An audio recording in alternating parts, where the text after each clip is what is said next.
أعوذ بالله السميع العليم من الشيطان الرجيم من حمزه ونفخه ونفسه. بسم الله الرحمن الرحيم. ربي يسر ولا تعسر وتمم بالخير.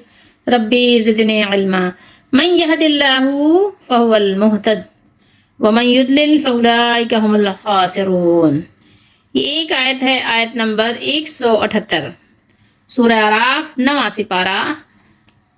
فرمایا جسے اللہ راہ دکھائے تو وہی راہ پر ہے اور جسے گمراہ کرے تو وہی نقصان میں رہے. تو یعنی جس کو اللہ تعالیٰ ہدایت دیتے ہیں وہی ہدایت یافتہ ہے، اور جس کو اللہ تعالیٰ چھوڑ دیتے ہیں سو وہی لوگ کیا ہیں؟ خسارہ پانے والے ہیں.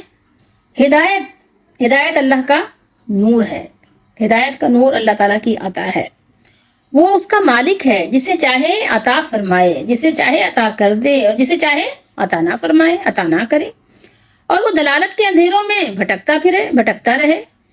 ٹھیک ہے، یہ یہاں پر کیا ہوگا؟ یہاں پر یہ آپ تقدیر پر کیا کریں گے؟ صابر و شاکر رہیں گے. یہ مسئلہ تقدیر ہے، اس پر ایمان لانا واجب ہے. اور اس پر بھی ایمان لانا واجب ہے کہ اللہ تعالیٰ کسی پر ظلم نہیں کرتے.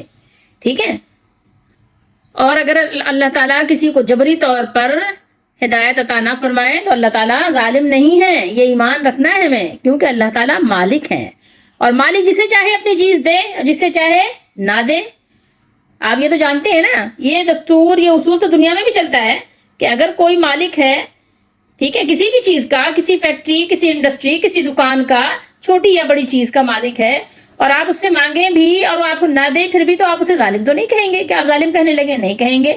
تو اللہ تعالیٰ تو ایسا مالک ہے کہ اس کی ملکیت میں تو کسی کو دسترس بھی نہیں ہے. تو وہ ایسا مالک ہے جس سے کوئی پوچھنے کی جرت بھی نہیں کر سکتا. فرمایا کیا فرمایا لا یسأل عما یفعل وهم یسألون. سورہ انبیاء میں پڑھیے گا 17ویں سپارے میں. اس نے فرمایا کہ اس سے نہیں پوچھا جاتا اس کے متعلق، ان چیزوں کے متعلق جو اللہ تعالیٰ کرے، جو وہ کرے. یہاں ضمیر کے ساتھ اصل میں بات ہے. تو اللہ تعالیٰ جو کچھ بھی کرے اللہ تعالیٰ سے پوچھا نہیں جاتا. جو وہ کرے اور ان لوگوں سے پوچھا جاتا ہے، یعنی جو لوگوں کے معاملات ہیں، جو میرے اور آپ کے معاملات ہیں، مجھ سے اور آپ سے تو سوال ہوگا، پوچھا جائے گا. لیکن اللہ سے سوال نہیں ہوگا کہ اللہ تعالیٰ آپ نے یہ کیوں کیا اور یہ کیوں نہیں کیا. لیکن انہی سب چیزوں کے ساتھ مجھے اور آپ کو یہ ایمان بھی رکھنا ہے، لازمی ہے ایمان رکھنا کہ اللہ نے جو کچھ کیا ہے وہ عین عدل ہے. ٹھیک ہے، انصاف ہے، عدل ہے، ظلم نہیں ہے. ٹھیک ہے، عدل اور ظلم ایک دوسرے کی ضد ہیں، اپوزٹ ہیں. لیکن اللہ تعالیٰ نے جو کچھ کیا وہ عدل ہے، کیونکہ وہ ذرہ برابر بھی ظلم نہیں فرماتے. اللہ تعالیٰ ظلم نہیں کرتے. اسی لیے تو اللہ نے فرمایا قرآن مجید میں جگہ جگہ ارشاد فرمایا کہ اللہ تعالیٰ ظالم نہیں ہے اور اللہ تعالیٰ اپنے بندوں پر ظلم نہیں کرتے.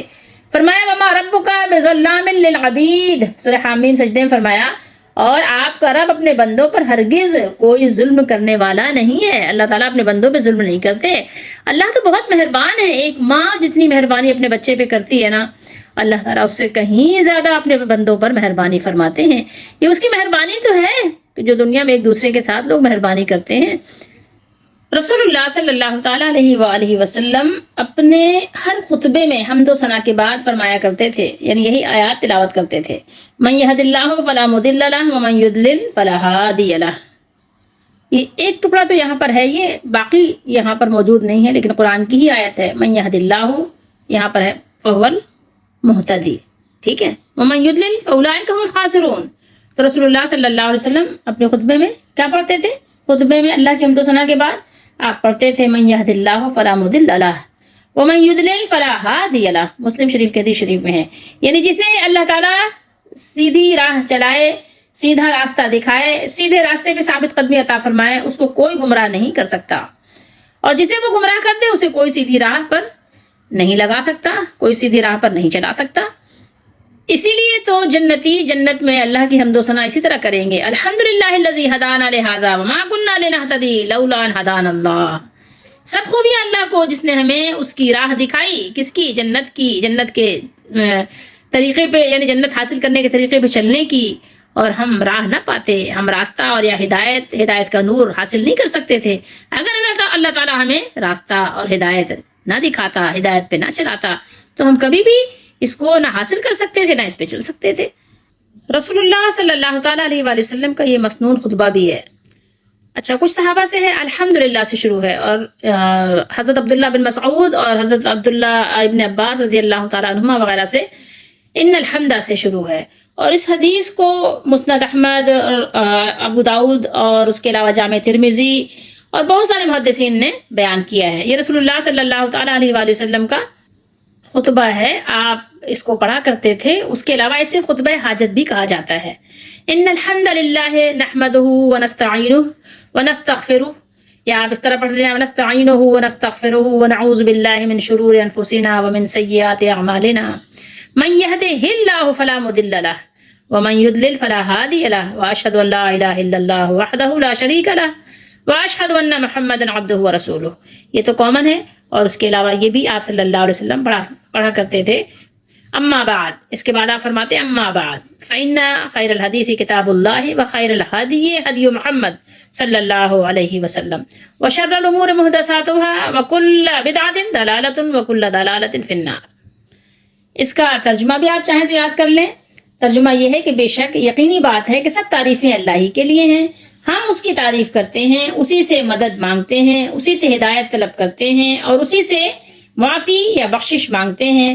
ہم اللہ تعالیٰ سے اپنے نفسوں کی شرارتوں، یعنی اپنے آپ جو ہمارے اندر شرارتیں ہیں، اپنی شرارتوں اور اپنے برے عملوں سے پناہ چاہتے ہیں۔ کس کی پناہ میں آنا چاہتے ہیں؟ اللہ کی، اپنے مالک کے۔ جسے اللہ تعالیٰ ہدایت دے اسے کوئی گمراہ نہیں کر سکتا، اور جسے اللہ تعالیٰ گمراہ کرے یا چھوڑ دے اسے کوئی ہدایت نہیں دے سکتا۔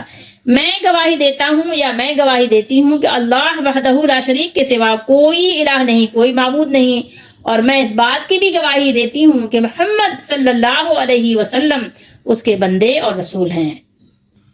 اور حمد و صلات کے بعد اما بعد، حمد و صلات کے بعد یقیناً تمام باتوں سے بہتر بات اللہ کی کتاب ہے، اور تمام طریقوں سے اچھا طریقہ وخیر الہدی ہدی محمد، کس کا طریقہ ہے؟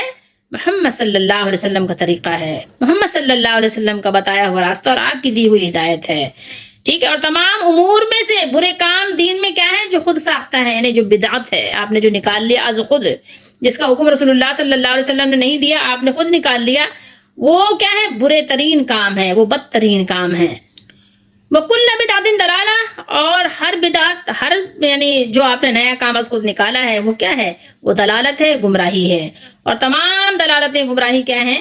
وہ ان کا انجام ظاہر ہے کہ نار ہے، آگ ہے، جہنم ہے۔ اللہ تعالی ہم سب کو بچائیں۔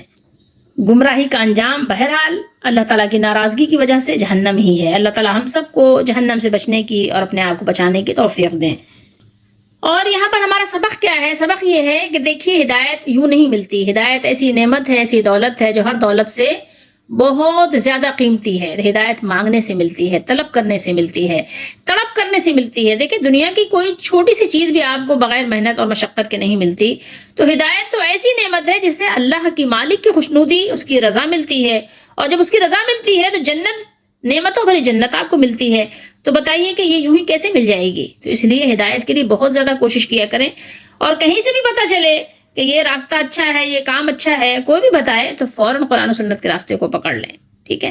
پھر ادھر ادھر نہ دیکھیں، پھر ہیکی بھیکی نہ کریں، بلکہ فوراً بات سر جھکا کر مان لیں کہ میرے رب کا، میرے مالک کا حکم ہے، یہ رسول اللہ صلی اللہ علیہ وسلم جو میرے رب نے رسول بنا کر ان کو بھیجا ہے، محمد صلی اللہ علیہ وسلم، ان کا فرمان ہے، اور ان کا فرمان ہے تو یہ اللہ تعالیٰ کی طرف سے ہے، تو اس لیے ان کی بات کو فوراً مان لو۔